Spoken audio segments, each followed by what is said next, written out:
Buenos días, Buenas tardes. buenas tardes, según a la hora que nos oigan, porque aquí nos pueden oír a cualquier hora. Sí, sí. Eh, Estás en París, ¿no? O en Francia, por lo menos. A ver, Estoy en Francia, estoy cerca de París, en Le Mans, que está a 200 kilómetros. muy bien.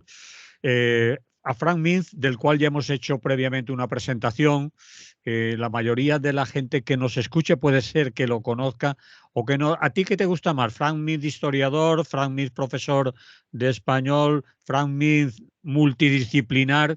Has hecho un montón. Bueno, una cosa por el estilo, digamos que soy historiador por vocación y Sí. militante anarcosindicalista también.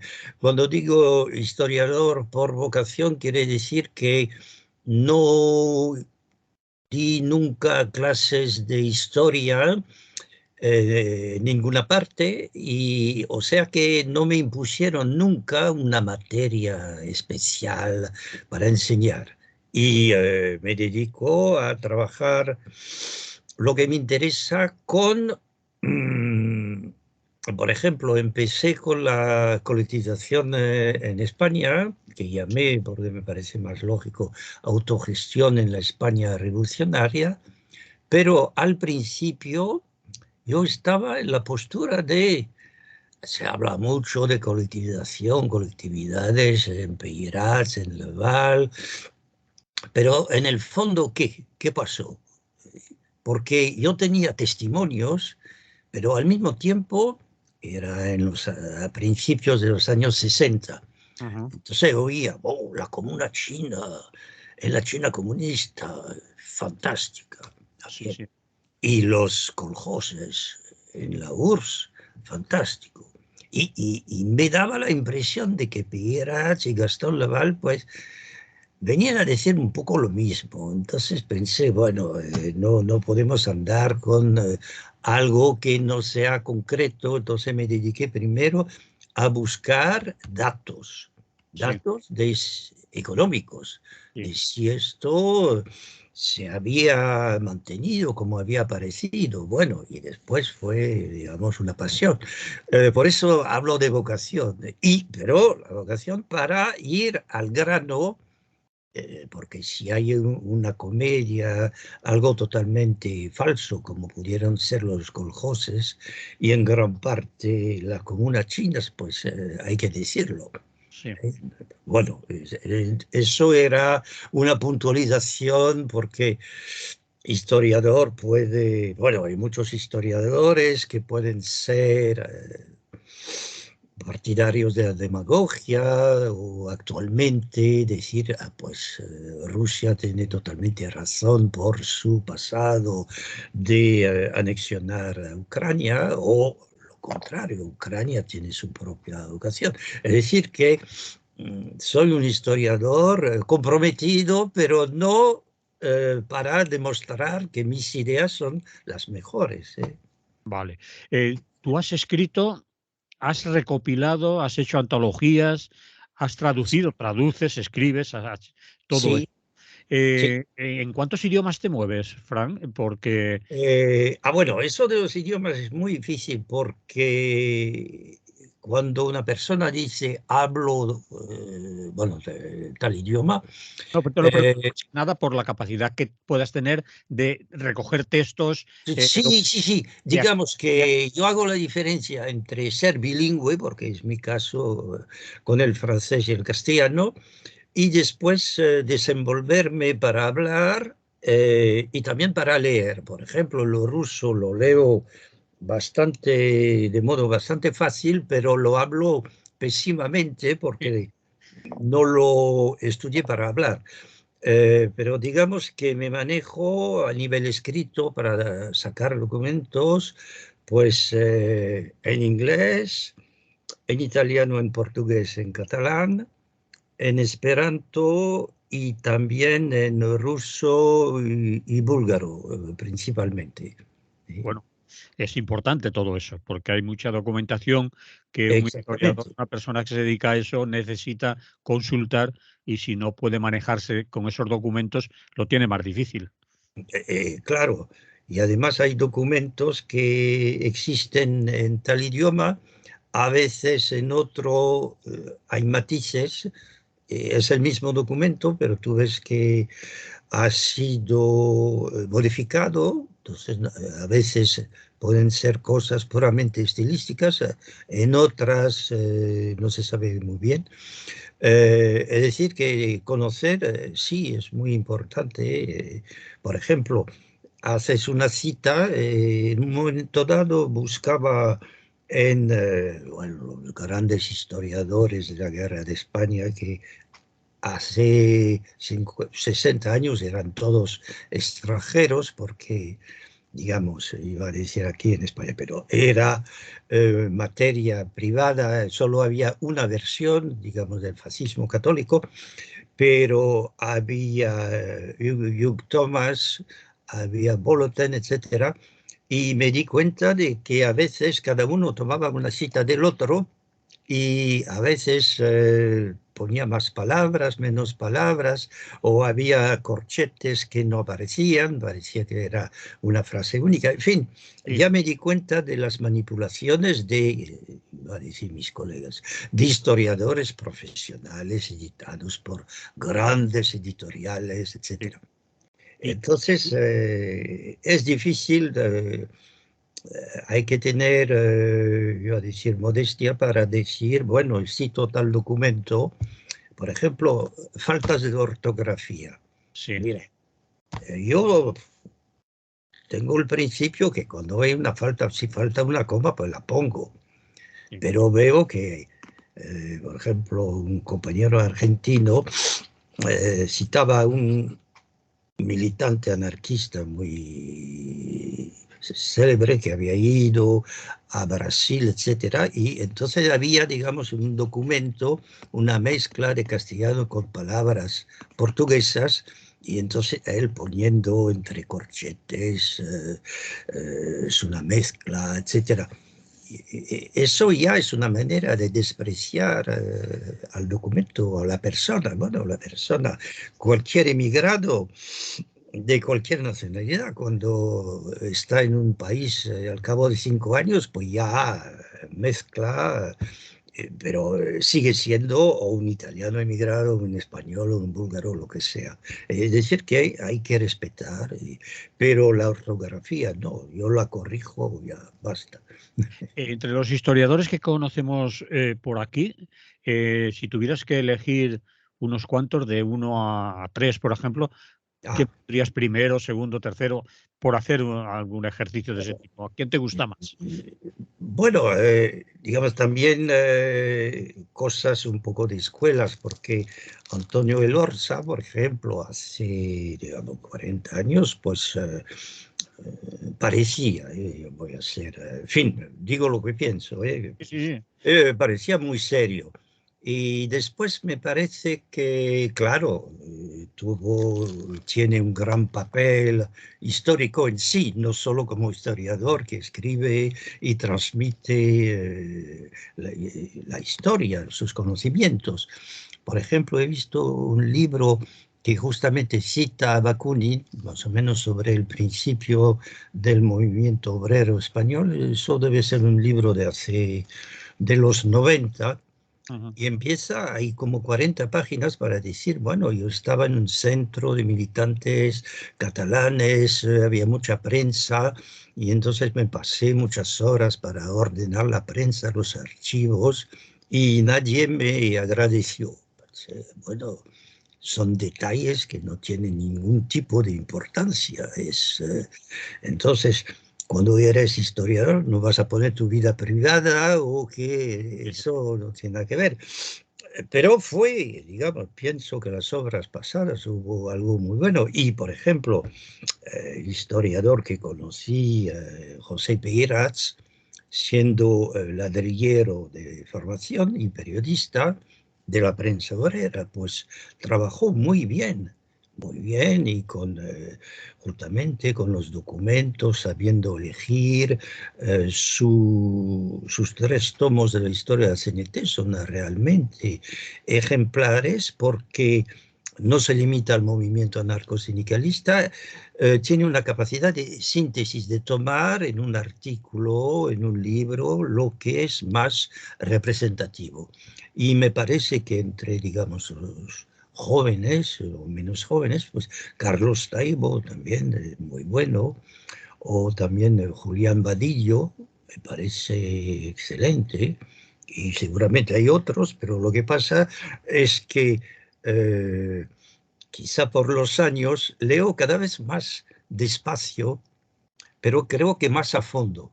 O sea, quiero decir que los últimos historiadores, pues no he tenido el tiempo porque leo más despacio. Bueno, Muy bien. Y la pregunta contraria, yo no sé si tiene mucho sentido, pero te lo voy a hacer. ¿Quién ha tratado peor desde tu punto de vista, siendo historiador o escribiendo sobre historia, sobre acontecimientos relacionados con el movimiento libertario, al propio movimiento libertario? ¿O lo ha ninguneado, o lo ha tratado mal, o no ha sido... bueno, hay un historiador franquista que creo que era comisario de policía, un tal, parece que se llama Sevilla, que escribía ya hace 60 años. Entonces, no se puede decir que escribió como puede escribir un comisario de policía que se siente muy fascista y muy católico. O sea Sí. que no traicionó sus ideales, pero lo que aportó fue absolutamente sin interés. Creo que una persona que empezó muy bien fue José Álvarez Junco, Sí, su obra, con un estudio muy profundo, muy serio de, digamos, todos los folletos y periódicos publicados a fines del siglo XIX, ujú, entonces en parte siglo XX, pero después dejó totalmente su primera opción, digamos, y lo he oído, no digo últimamente, sino para el 2010, el centenario del anarcosindicalismo, y realmente escribe como una persona que se ha olvidado en parte de lo que él mismo escribió antes. Entonces es una pena, ¿eh?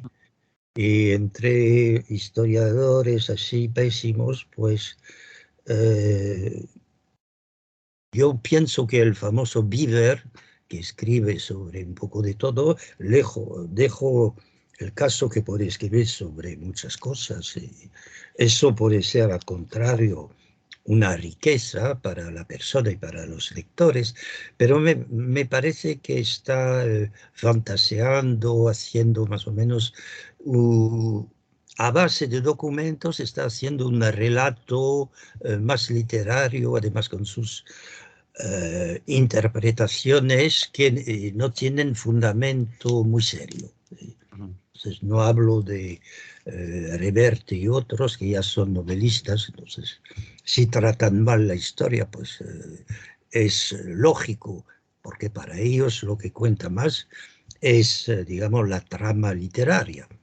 Cuando se ponen en papel de historiador, entonces me parecen ridículos. Y entonces, para la figura de Amor Núñez, o Nuño, pues me parece que se portó y escribió de una manera, desde el punto de vista histórico, como un estudiante mediocre. ¿Sí? En Vale. fin. ¿La ideología influye o no, no debe de influir en un historiador? ¿Es imposible quitársela de encima a la hora de relatar una historia? ¿Es Eh, obligatorio quitársela de encima? No, yo creo que hay que partir del hecho que tenemos una ideología. Todo el mundo. Sí, José Peirats, por ejemplo, lo presentó muy bien y tiene sus tres tomos. Por ejemplo, hay una defensa indirecta de Francisco Largo Caballero con uno de sus discursos cuando el Partido Comunista lo estaba tirando a la cuneta, Mm, que es excelente como documento y también porque que yo sepa, los mismos socialistas no han utilizado este documento de Largo Caballero.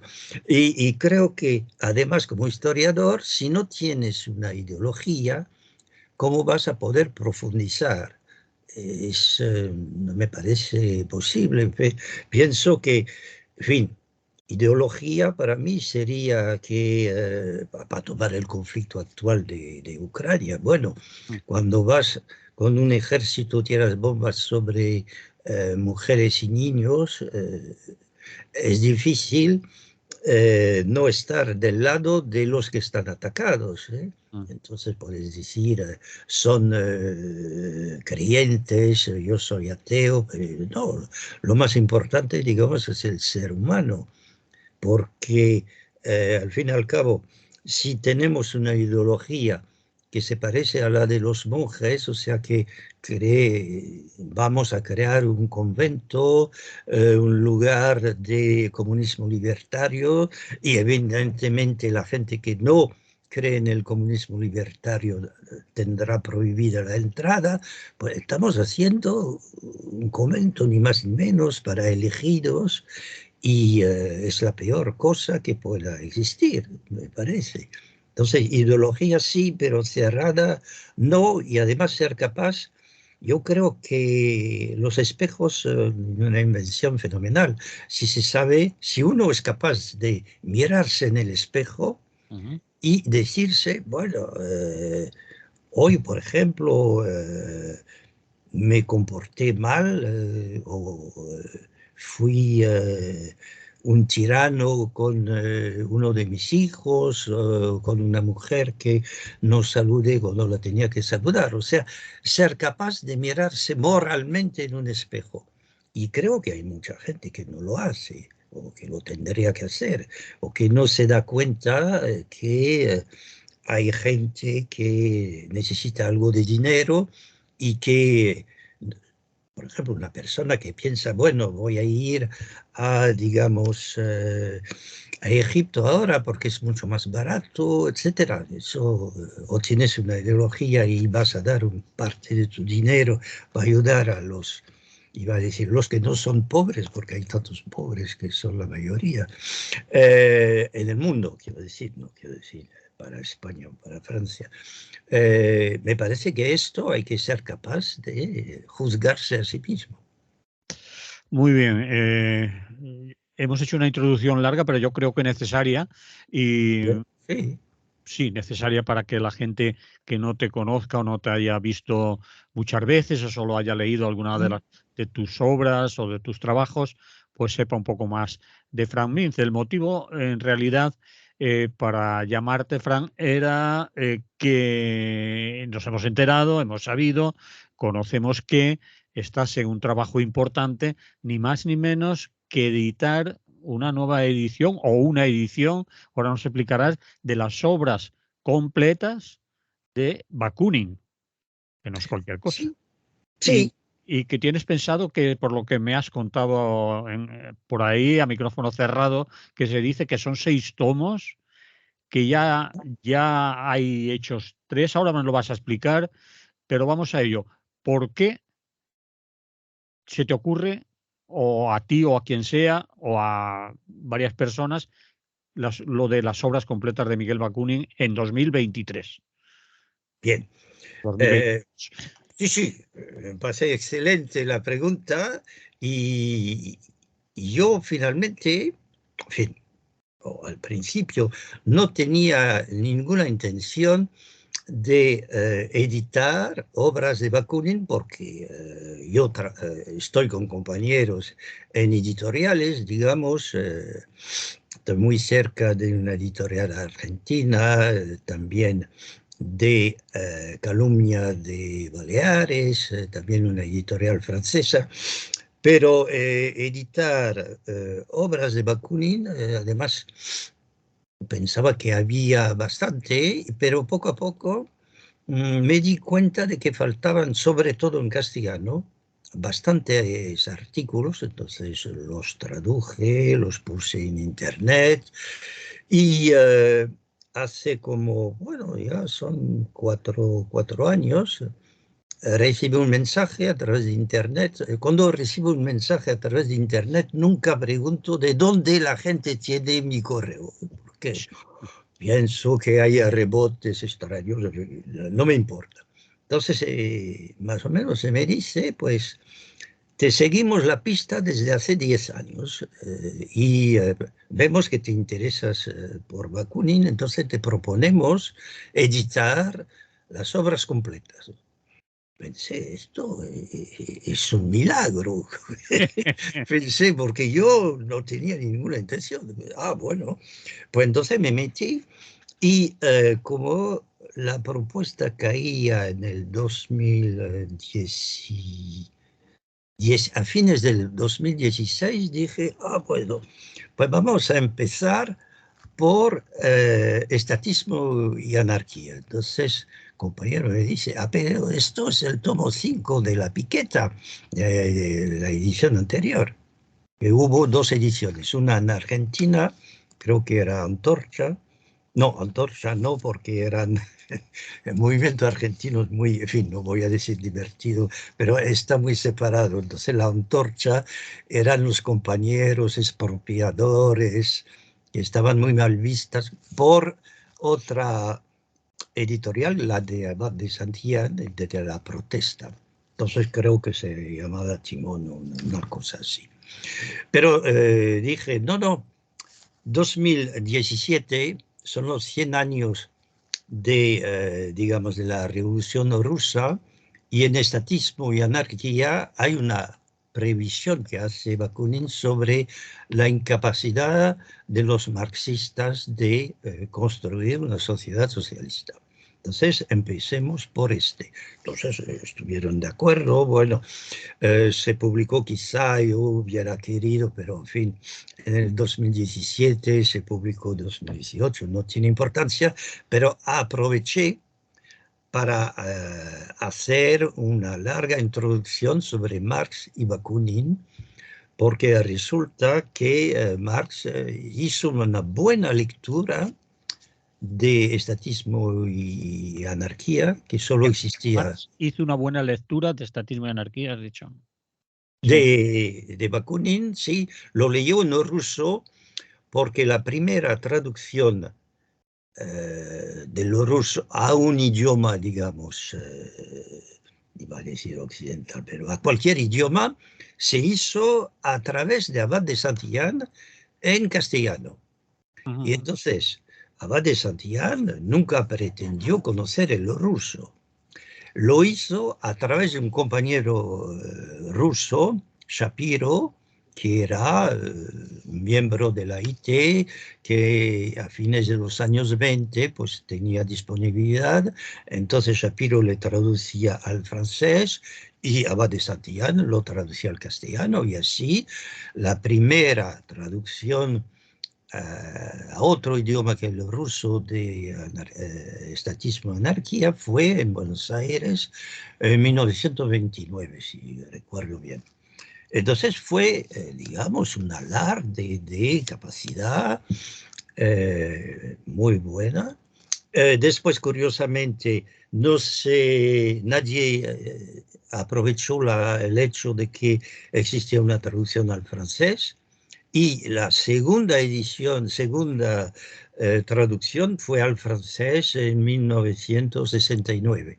O sea que en el campo editorial había una capacidad grande para seguir con autores anarquistas de lengua rusa. Bueno, desgraciadamente no se hizo, pero digamos que conociendo evidentemente la obra de traductor de Bakunin de Abad de Santillán, pensé que, y además otras antologías que son del mismo tipo, o sea, se toma un texto y un segundo y un tercero van siguiendo, y así se hacen 6 tomos, como hizo Abad de Santillán, y se supone que el lector ya tiene al alcance de la mano, de los ojos, a todos los escritos. Y de hecho me pareció una forma equivocada. Hay otra manera de presentar, que fue la de un traductor y editor y erudito holandés, ex compañero anarquista, que se llama Arthur Lechning, en pronunciación holandesa. Bueno, Se escribe Lenin, pero es Lechning. sí. Y él publicó 8 tomos en un formato enorme, 8 tomos de 400 páginas, o sea, es un volumen enorme. Se puede decir que está casi todos los textos de Bakunin en ruso, en francés, porque escribió en estos 2 idiomas. Hay algo, un artículo o 2 en alemán, pero casi nada. Es decir, que se puede llamar una obra completa, exhaustiva. Pero eh, yo la dificultad que veo es que él, pero es una manera de ver que no es la mía, compiló, recapituló todo lo que era de Italia, lo puso en 2 tomos, lo que era sobre tal periodo, lo que era en ruso o sobre Rusia, otros 2 tomos, ya son 4, y lo demás son las obras escritas directamente en francés y las puso por orden cronológico. Pero eso también es una joya para los lectores. Cuesta caro, pero está bien hecho. Yo prefiero presentar, porque Bakunin era una persona polifacética, que abordaba muchísimos problemas al mismo tiempo, en el mismo momento, y yo lo que estoy haciendo es tratar de rebotar, mostrar esta imagen de Bakunin que, por ejemplo, en 1868 escribe en francés y al mismo tiempo en ruso, pero no es el mismo punto de vista. En 1868, en francés, presenta despacio, paulatinamente, las ideas anarquistas. Pero al mismo momento, en los mismos meses, en ruso, va directamente al grano. Dice, por ejemplo, presenta un programa, disculpen, para Rusia y dice, bueno, para regiones como Estonia, Letonia, Ucrania, todas las partes que actualmente llamamos musulmanas, Finlandia, pues cada región tiene derecho a su autonomía o a su independencia. Y dice también el hombre y la mujer deben tener los mismos derechos, y lo que es muy importante, hay que abolir el derecho de herencia, porque perjudica particularmente en profundidad a la mujer. O sea, esta postura, por ejemplo, en contra del derecho de herencia, la presenta Bakunin un año después en francés en un congreso de la AIT, Asociación Internacional de Trabajadores. Es decir, que yo quiero dar esta faceta internacionalista de Bakunin y al mismo tiempo pues explicando que en algunos momentos se podía contradecir o que tenía influencias. Por ejemplo, hay el caso Nechayev, que es muy interesante porque para Carlos Marx y muchos marxistas incluso hoy, Bakunin y Nechayev finalmente es la misma personalidad, es hacer la revolución sin moral. La única moral es, digamos, derribar al capitalismo o matar a los capitalistas. Hay que seducir a las esposas de los capitalistas para conocer sus planes, y hay que adoptar el sistema de los jesuitas. O sea, fingir que se es, por ejemplo, capitalista para adquirir, tener documentos y así hacer avanzar la revolución. Lo que cuenta Eso es la sería victoria. un infiltrado en nuestros días, casi. Sí, sí, Una infiltración dentro de muy. Eso, eso es.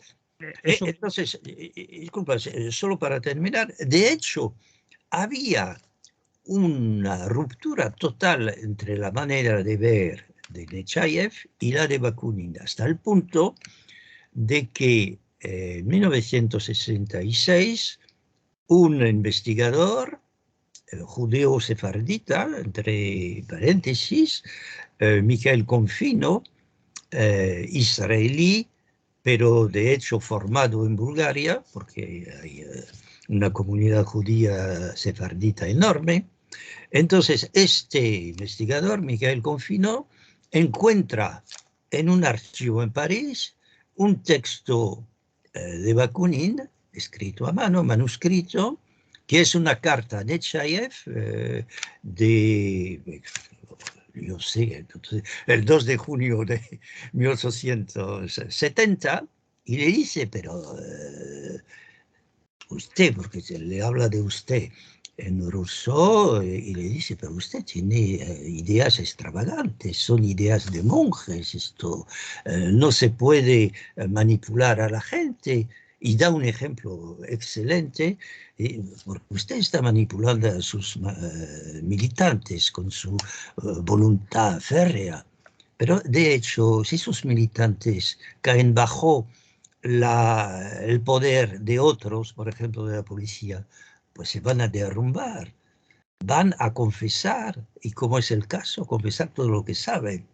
O sea, lo que cuenta no es imponer una jerarquía de tipo militar dentro de un grupo revolucionario y socialista, sino imponer el respeto, la moral, la solidaridad entre los miembros, porque de hecho, está subentendido, estamos preparando una sociedad sin explotación del ser humano. Entonces, si empezamos a explotarnos dentro del grupo revolucionario, pues esto no tiene lógica. Entonces, de hecho, Bakunin no tenía nada que ver con Nechayev, y este documento se publicó, se comentó desde 1966, pero hay marxistas que siguen, e incluso un historiador, digamos, próximo de las ideas anarquistas, que murió, es de Estados Unidos, entonces se me escapa, escribió Los anarquistas rusos, que se tradujo, me parece que lo publicó, se publicó en Madrid, y dijo, no, Nechayev, todo lo que escribió es de Bakunin. O sea que hay gente, incluso en nuestros medios, que se quedan en una visión arcaica, entre comillas, puesto que cualquier persona que estudia un poco la historia del socialismo ruso pues, conoce este documento. Además, Confino lo editó en francés y en ruso. O sea, es un ejemplo, pero te había cortado la palabra, No, discúlpame. te iba a preguntar en aquel momento, y aún vale la pregunta, ¿tú esto cómo lo has solucionado en la obra? Es decir, ¿cómo nos la planteas? ¿Nos has planteado el primer tomo, Estatismo y Anarquía? Sí, Después has hecho un relato de otras obras que existen ya, que las han montado por países, o otras por bueno, cronología. he tratado, sí, el ¿Tú segundo qué tomo. mezclas? ¿Qué haces? ¿Una edición lineal, es decir, una obra lineal por cronología, o te separas por países, por idioma? Bueno, ¿Cómo? trato ¿Cómo de hacer una obra cronológica con separaciones por países. Por ejemplo, en el segundo tomo se llama, entonces lo tengo a mano porque vale, Bakunin anarquista, 1867, 1869, porque antes, pues, hay que reconocer, Bakunin cuando era joven, 18 años, era casi un místico. Además, quería casi tomar, como era el hijo mayor, como consideraba que su padre era muy autoritario, pues casi que Bakunin quería casi proteger a sus hermanas, etcétera. Y después pasó a, digamos, cuestionar sus ideas religiosas, pasó a la filosofía alemana, es decir, que tiene un recorrido ideológico muy largo y solo a partir de 1867 se puede decir, bueno, este tipo es anarquista, lo que no quita que antes casi tuvo una fase casi de reformismo, encontraba que tenía un primo que era gobernador de Siberia y que estaba haciendo una cosa bastante buena. En fin, tenía muchas ilusiones y con los eslavos también muchas ilusiones. Pero claro, lo que hacen muchos historiadores, tanto burgueses, hay un tal Carr, en inglés, hay muchos Carr, historiadores ingleses, que escribió una biografía de Bakunin y entonces ven a Bakunin, o este ve a Bakunin como si fuera la misma persona con ya sus ideas anarquistas escondidas, ocultas desde los 20 o 25 años. Él a los 15 años entra en una academia militar, con 15 años, ¿no? Y Sí, sí, está sí, allí su padre, hasta los 18, sí, portándose como mal chico, creo, por lo que he leído yo, es decir, que sí, montaba es decir, que el padre desobediente y sí le manda a una academia. Hay otros, un tal Juan Carlos, que mandaron también a una academia militar. Y termina como oficial de artillería y tiene unos 2 años de ejercicio en las partes que son, todo era Rusia, pero que actualmente es el norte de Polonia y también de una parte de Estonia, y se da cuenta de que la gente no soporta a los rusos y ni tampoco a los alemanes que era una minoría. Entonces empieza a reaccionar a partir de su realidad y también de que no tiene la vocación de estar en el ejército, porque perdía mucho dinero, jugaba a las cartas y, en fin, iba también a emborracharse, etcétera. Es decir, que reacciona, no es una vida totalmente diferente de la de Carlos Marx, que es hijo de funcionario, que hace estudios, todo muy fácil. Eh, Encuentra a una joven también que estudió, que es de la aristocracia, y consigue la familia, las dos familias aceptan que haya un matrimonio entre una persona de la aristocracia y una persona judía, aunque atea. La familia, la madre de Carlos Marx era creyente, el padre no, pero ya tiene, digamos, mucha suerte en la vida. Además, en Prusia es un estado muy bien organizado, la corrupción es mínima. Y para Bakunin es todo lo contrario. La familia tenía esclavos, la esclavitud existía, y había una corrupción total. Es decir, que él tiene un medio, un entorno mucho más brutal que el de Marx o el de los países occidentales. Muchas veces dice yo soy un ruso, es decir, un bruto, frente a digamos, a la cultura pero sin occidental. embargo, Bakunin estudia muchos años filosofía e incluso Sí, opta cátedras en Alemania, concretamente, creo recordar, sí, sí, opta sí. cátedras Fue, de filosofía, es decir, que sí. no es un tipo que que bebía y se emborrachaba y después se Ah, sí, dedicó a. después, justamente a partir de su propia experiencia, superó estas dificultades y él tuvo una suerte que yo describo justamente muy brevemente en el segundo tomo. Un amigo que tenía como 2 o 3 años más que él, pero tenía mucho una experiencia más revolucionaria, Alejandro Herzen. En fin, digo Alejandro para que sea más fácil, es Vale, Alexander. Bueno, vale.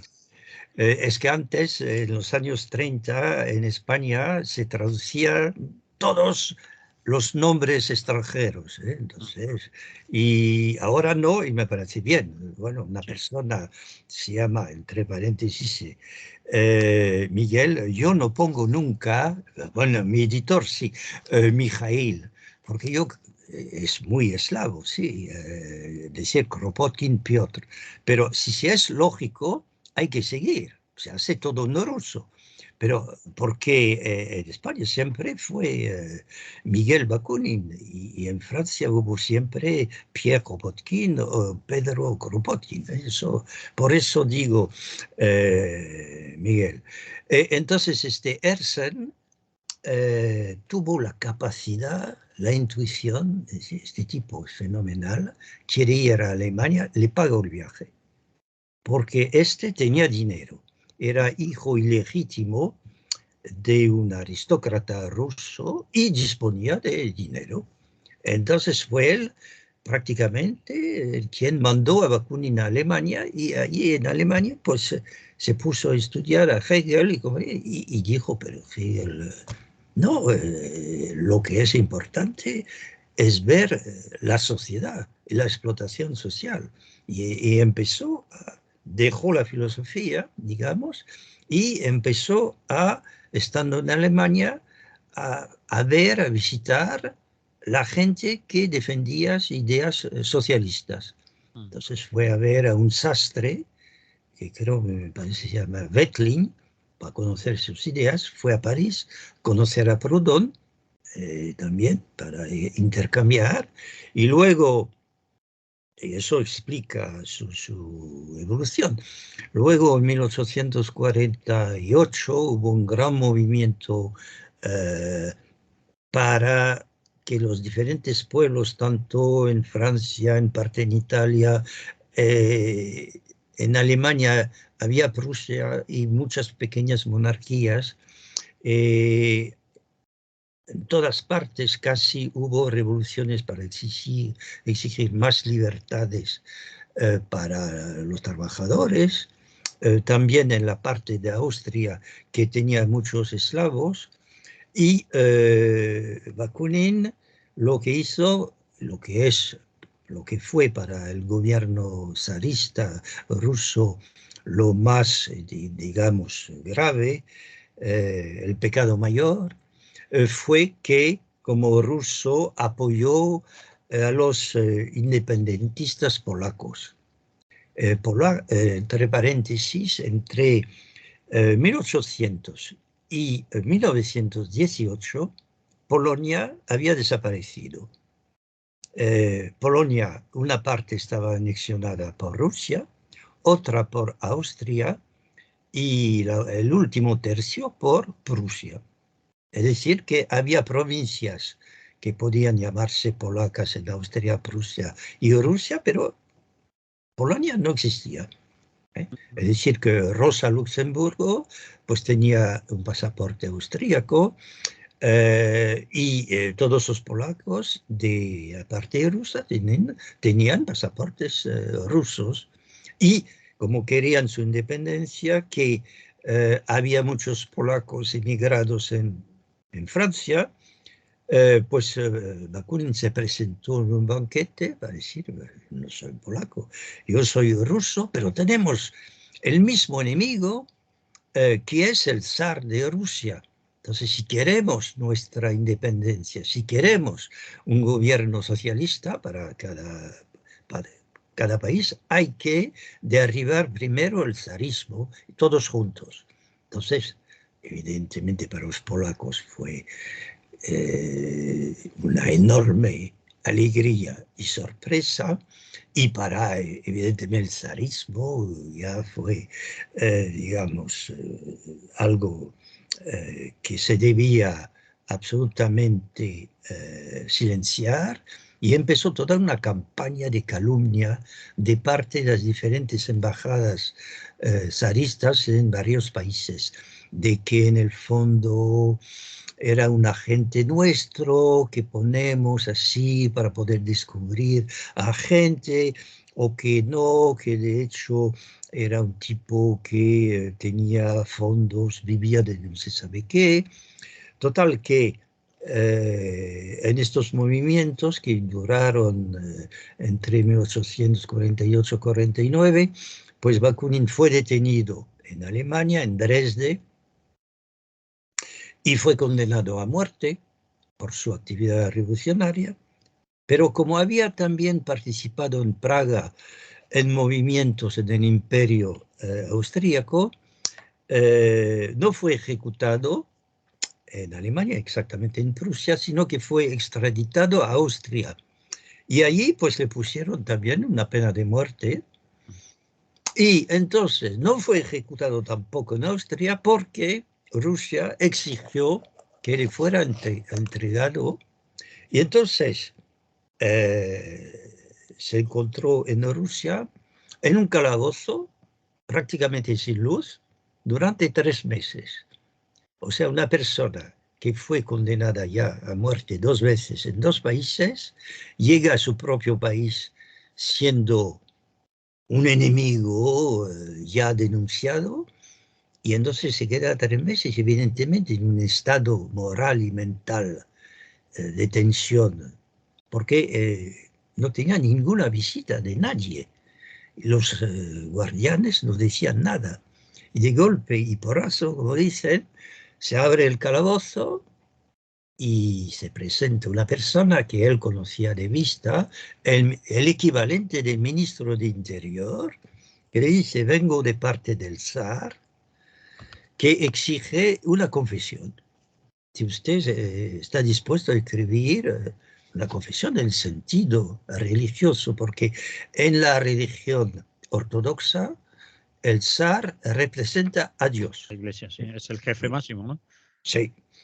Entonces, Bakunin escribió una confesión, y la confesión empieza, creo que prácticamente en las páginas 5 o 6, dice: bueno, yo soy pecador, reconozco, pero yo solo puedo confesar mis propios pecados, no puedo confesar los pecados ajenos. Eso es cosa de los otros pecadores.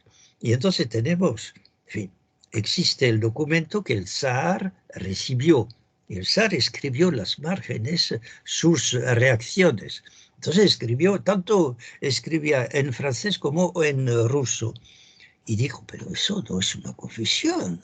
Y después Bakunin sigue, y lo que es muy interesante, en algún momento dice: bueno, yo estaba en el extranjero, yo pensaba en la revolución, pero finalmente, comparado con Rusia, pero en Rusia un funcionario pues solo puede ser un ladrón, es imposible vivir sin robar. Es un país totalmente en plena corrupción. Entonces, cuando una persona que ya fue condenada a muerte 2 veces, que él, como se decía para Cuba, creo, el líder máximo del país, el zar, le pide una confesión, tiene dos, digamos, posibilidades. O se achanta totalmente, se pone a ras del suelo y se muestra como si soy un buen cristiano, al final pequé mucho, pero por favor, misericordia, por misericordia, su Alteza, déjeme algún tiempo en vida. No, él denuncia totalmente al país y dice: oh, bueno, además hay una cosa que muchos lectores marxistas creo que no han comprendido. Dice: ah, bueno, yo pensaba en el socialismo. ¿Qué tipo de socialismo?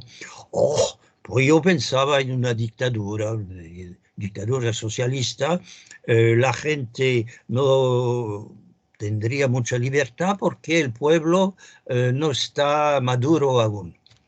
Y dice: oh, pues finalmente, en una monarquía bueno, la gente no tiene libertad, pero se le dice que si es buena tendrá libertad, lo que viene a decir que entre una futura dictadura socialista y una monarquía no hay mucha diferencia.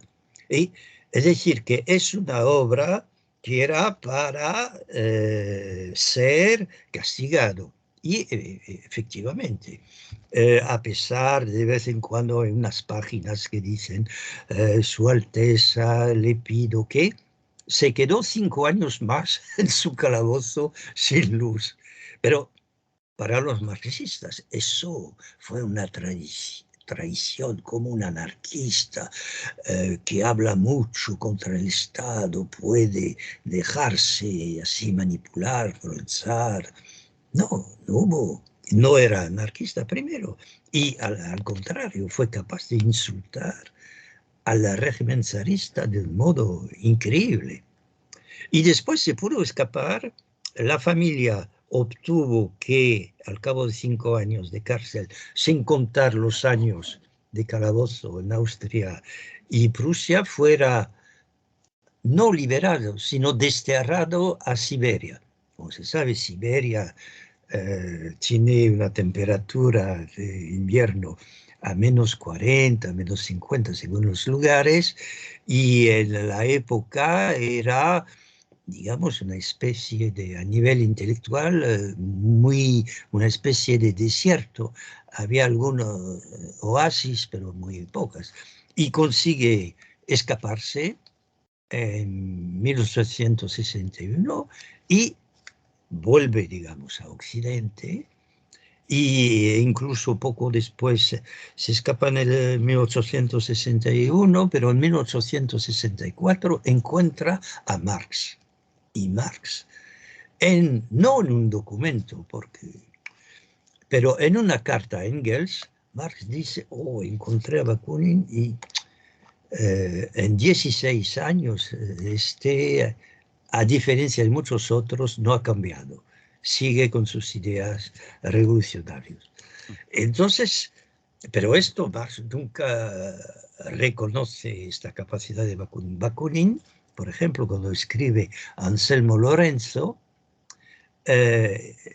habla de Marx, una crítica muy feroz, muy dura de Marx, pero dice, a nivel económico es un sabio, aportó muchísimo al movimiento obrero y justamente yo no comprendo cómo puede tratar a los obreros como si él fuera un padre y los obreros hijos que nunca van a ser mayores. O sea, es una manera muy buena de evocar a Marx, pero Bakunin, cuando se opone a Marx, es a nivel de la persona, pero no de sus ideas. ¿Eh? Y, por ejemplo, cuando Bakunin habla de la nueva sociedad, dice, nosotros atacamos las funciones, no los individuos.